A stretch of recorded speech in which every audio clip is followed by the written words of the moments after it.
Il s'appelle Guy Roger, il est avec nous et nous faisons un bref rappel de son parcours musical. C'est quelqu'un qui aime la musique, qui aime la mode. Mode et musique allant ensemble, il est dans son élément, dans son milieu. Et c'est vrai qu'il était introverti, mais quand il se met à chanter ou quand il est devant ses clients de couture, quand il est dans son milieu avec nous, auteur, compositeur, interprète, il est aussi celui-là qui a motivé beaucoup d'artistes et qui leur a donné l'envie de chanter même en langue.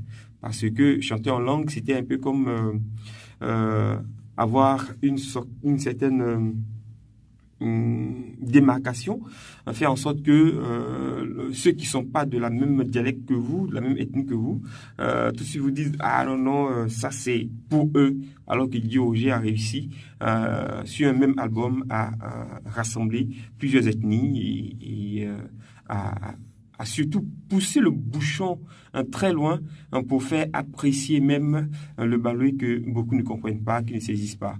C'est ce qui fait donc la caractéristique de l'artiste. Et à chaque fois qu'il sort un album, il fait tache d'huile.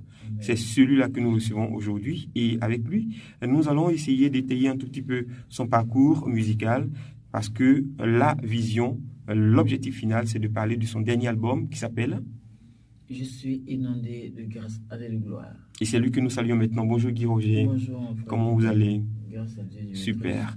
Alors donc, après ce temps d'absence, ça va faire combien d'années que vous n'êtes plus sur la scène musicale? Je dirais 3 ans? 4 ans? 3 ans. 3 ans quand même. Et c'est la 4e année, je veux dire. Et pour un observateur, ça fait 3 ans que la petite est venue au monde, donc on s'est dit, il s'est retiré pour s'occuper de sa famille, pour assumer son rôle de père de famille, parce que juste avant de se retirer, il était allé en mission en France, où il a fait pratiquement un mois quand même, hein. On se souvient de nos causeries et de nos interdits. Voilà, il se souvient. Il sait que quand je suis un artiste, je le suis jusqu'au bout et je fais tout pour ne pas qu'il se perde. Et il ne s'est pas perdu. Guy Roger a montré qu'il était chrétien à fond. Il s'est départi donc du célibat, il s'est marié et Dieu l'a béni. Il a eu des enfants et il est resté fidèle. Et ça, c'est pas un mauvais témoignage, au contraire, c'est un bon témoignage. Le chant, quel témoignage dans la vie de Guy Roger? Par exemple, La main du Seigneur, le titre le premier album, je veux dire, m'a apporté beaucoup de témoignages. Il y a une dame qui n'enfantait pas. Et du coup, elle avait tous les problèmes avec la famille, son mari et autres. Et à la maison, on n'était pas aimé. La dame, je l'ai croisée un jour à Saint-Pierre, à une messe. Elle est venue en pleurant. Elle est venue tomber dans mes bras. Je ne comprenais rien. Et j'ai cherché à la calmer. Je lui ai demandé, maman, au juste, qu'est-ce qui se passe? Elle dit, mon frère, je bénis Dieu pour ta vie. Je bénis Dieu pour ta vie. Il dit Amen. Que tu sais, j'ai été chassée de chez mon mari. Pourquoi? Parce que je n'enfantais pas. Mais en partant, c'est vrai que j'ai eu des rapports avec mon mari. Et le chant, la main du Seigneur, m'a montré vraiment sa puissance.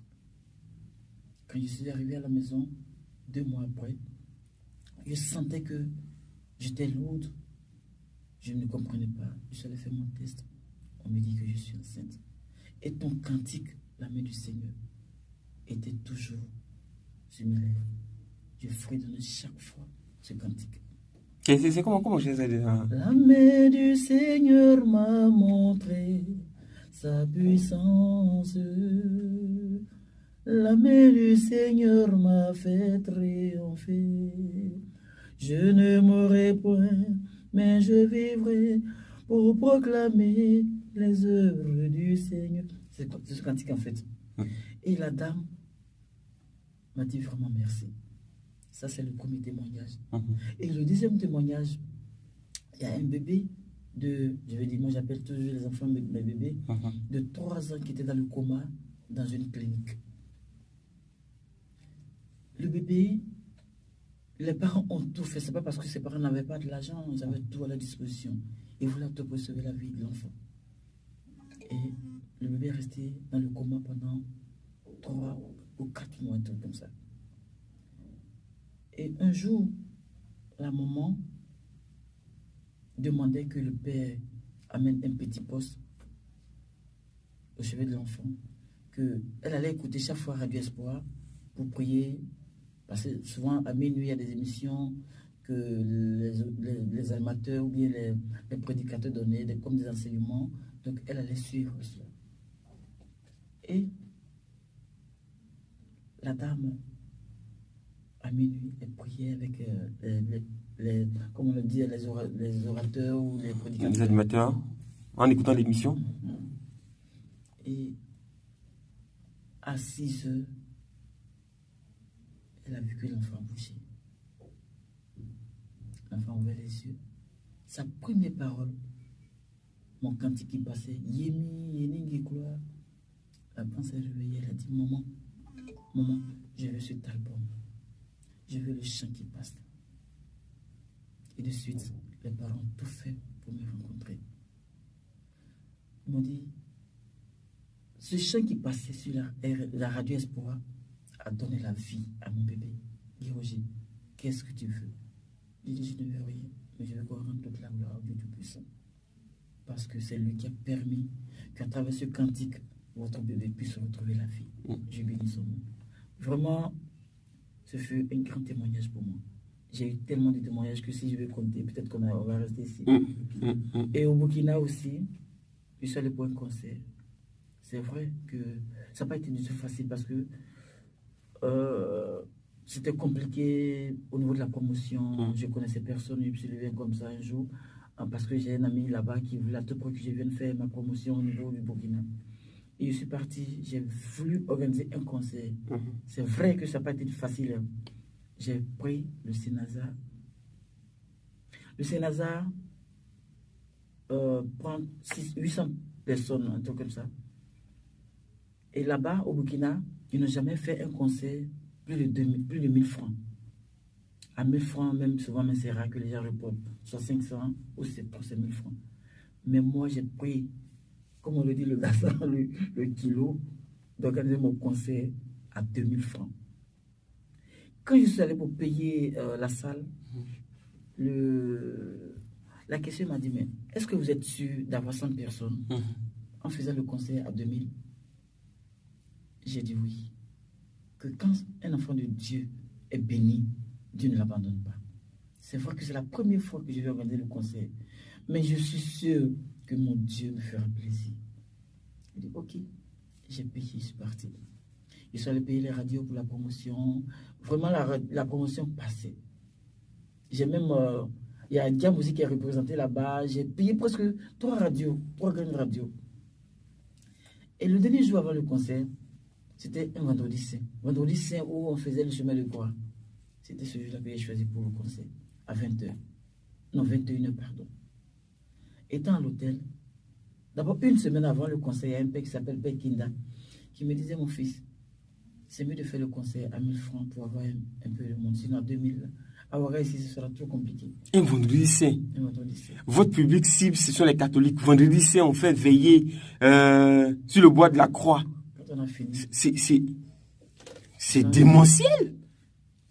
Donc, le père a dit, fais ça à 1000 francs. J'ai dit, mon père, restons sur ce point. Même s'il y a 1 ou 2 personnes, je dirais merci à mon Dieu. Qu'est-ce qui vous empêchait de faire ça le samedi? Ou le dimanche de Pâques? Il paraît que là-bas, les gens ne répondent pas au concert le samedi.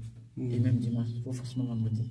Ah, c'est pas vrai. On a mis le concert à vendredi. Et quand on a fini la causerie avec le père, on s'est entrés ensemble. J'ai dit, mon Dieu, je ne suis rien, je n'ai rien, je ne peux rien sans toi. C'est pas plus grâce de Dieu, c'est pas plus grâce que j'ai franchi les pieds au Burkina. Et je veux te faire connaître aussi à travers la louange au Burkina. Père, que la honte ne s'empresse pas mon visage. Permets que la gloire te revienne. J'ai fait une dizaine de chapelets. J'ai confié ce concert à la Vierge Marie. Une semaine avant, il y a une chantre qui s'appelle Toussi qui m'appelle, qui me dit, Kiroger, on veut vraiment que tu réussisses à ton concert. Fais les tickets à 1000 francs. Je dis non. J'ai décidé de faire le concert à 2000. Je le fais, j'irai jusqu'au bout. Elle dit ok. Elle était invitée aussi? Oui, elle était invitée à mon concert. Mhm. Et même le père Kinda aussi était chanteur à l'époque. Il est aussi venu. Et j'étais à l'hôtel. 1 heure avant le concert. Mais un membre de mon staff m'appelle me dit Roger, faut casser le prix. Je dis non. Je ne casse pas le prix. Même s'il y a une personne dans la salle, je ferai le concert. Il dit ok. 30 minutes après, il m'appelle. Il dit non, tu as une foi. Tu as une foi. Que la salle est remplie jusqu'à il n'y a même plus de place. Et ceux mêmes qui sont dehors veulent à tout pour y entrer. J'ai dit non, je ne veux pas de surplus. 800 personnes, c'est 800 personnes. Et voilà comment j'ai commencé le concert. Et avant que je ne vienne sur scène, les artistes sont passés. Il y a un prêtre étant malade. Un prêtre était malade, était très malade. Il a dit à son frère aussi qui est malade que je vais aller au concert de ce monsieur. Il chante tellement bien que je sais que quelque chose va se passer. C'est le prêtre qui disait cela à son petit frère aussi qui est prêtre.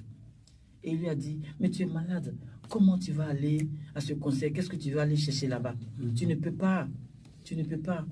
Donc, c'est pas la peine. Il a insisté, il dit, si je ne veux pas que je meure, tu auras ma mort sur ta conscience. Il dit, ok.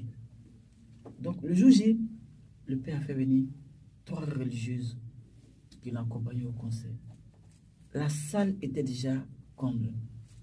Comment faire pour pouvoir recevoir ces personnes, les religieuses et le prêtre malade?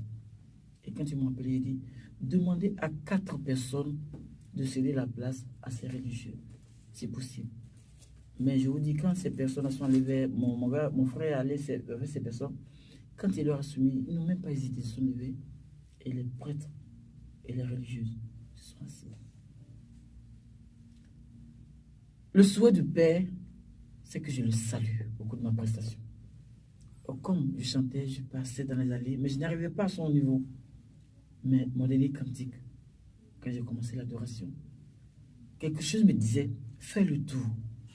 Et quand je montais les escaliers, j'entendais les religieuses qui disaient au Père, mon Père il arrive, salue-le, mon Père salue-le, il arrive. Et j'ai dépassé le Père, et une fois il m'a dit, retourne. Je vous dis, quand j'ai salué le Père qui était malade s'est levé. Il a commencé à crier dans la salle. Je suis guéri, je suis guéri, je suis guéri, c'était un miracle. Mais j'ai continué mon adoration comme si rien n'était, jusqu'à arriver sur scène. J'ai dit, est-ce qu'on peut acclamer le Seigneur? Et il y a une femme aussi qui était enceinte, qui avait dépassé les 12 mois, mais n'accouchait pas. Elle a dit à son enfant qui avait, son bébé qui avait 6 mois, comment on appelle, 10 ans, d'aller dire à son papa de me dire de venir la saluer. J'avais déjà fini presque le conseil. Il restait à rendre grâce avec un cantique d'adoration et puis partir. Le bébé est monté sur scène. Maman dit de venir. Maman dit de venir. Donc, elle a attrapé ma main. Je suis allé vers la femme enceinte qui avait presque fini ses 12 mois. Et je l'ai saluée. La dame m'a dit, je sais que je vais accoucher maintenant. Et quand elle est arrivée, elle a pris notre numéro, tout ça. Quand elle est arrivée, le même jour, la femme a accouché. Alléluia. Donc vraiment, je ne dis pas que je chante pour faire plaisir à qui que ce soit, non. Mais je chante pour que le peuple de Dieu soit touché. Je chante pour la gloire de Dieu. Je chante pour que le peuple de Dieu soit converti. Et mon désir le plus ardent, que les âmes reviennent toujours à mon Dieu. Donc je ne chante pas pour de l'argent. Même si tu me donnes, je prends. Mais je ne chante pas forcément de l'argent pour de l'argent. Je chante pour que le peuple de Dieu soit converti. Le peuple de Dieu sache que Dieu m'a véritablement choisi pour sa mission. Donc voilà un peu mon témoignage de ce jour. Les témoignages recueillis au travers de sa carrière, un peu plus de 15 ans donc de ministère de louange et d'adoration. Guy Roger, notre artiste, interprète, chanteur, compositeur, auteur-compositeur, styliste, modéliste. est avec nous et on vient d'avoir juste un panel, un exemple type de témoignage reçu en macro, donc autour de lui, de ce que Dieu lui a donné d'être son chantre. C'est cela tout pour aujourd'hui. On se retrouve une prochaine fois pour un autre numéro consacré à la carrière de Guy Roger. Surtout, on parlera de son album, son dernier album intitulé « Je suis inondé de grâce, en de gloire ». Est-ce qu'on peut avoir un a cappella? Bon, il y a deux titres que j'aime beaucoup. D'accord. C'est le dernier album? Oui. D'accord. C'est mon année, c'est ton année, c'est notre année. C'est mon année, c'est ton année. C'est vous qui chantez ça? Année. Oui. Oh. C'est mon année. C'est ton année. Ça fait rire encore. Pourquoi ça fait rire? Parce que tu me poses la question comme si tu n'as jamais entendu ce cantique. Et le deuxième cantique me plaît beaucoup, Anne Mombera. Ce chant, je l'ai reçu un rêve. D'accord. C'est comme si on était parti à une évangélisation. Non, on parlera de ça la prochaine fois. Merci Guy Roger d'être passé nous voir. Okay. Que Dieu vous bénisse. Amen.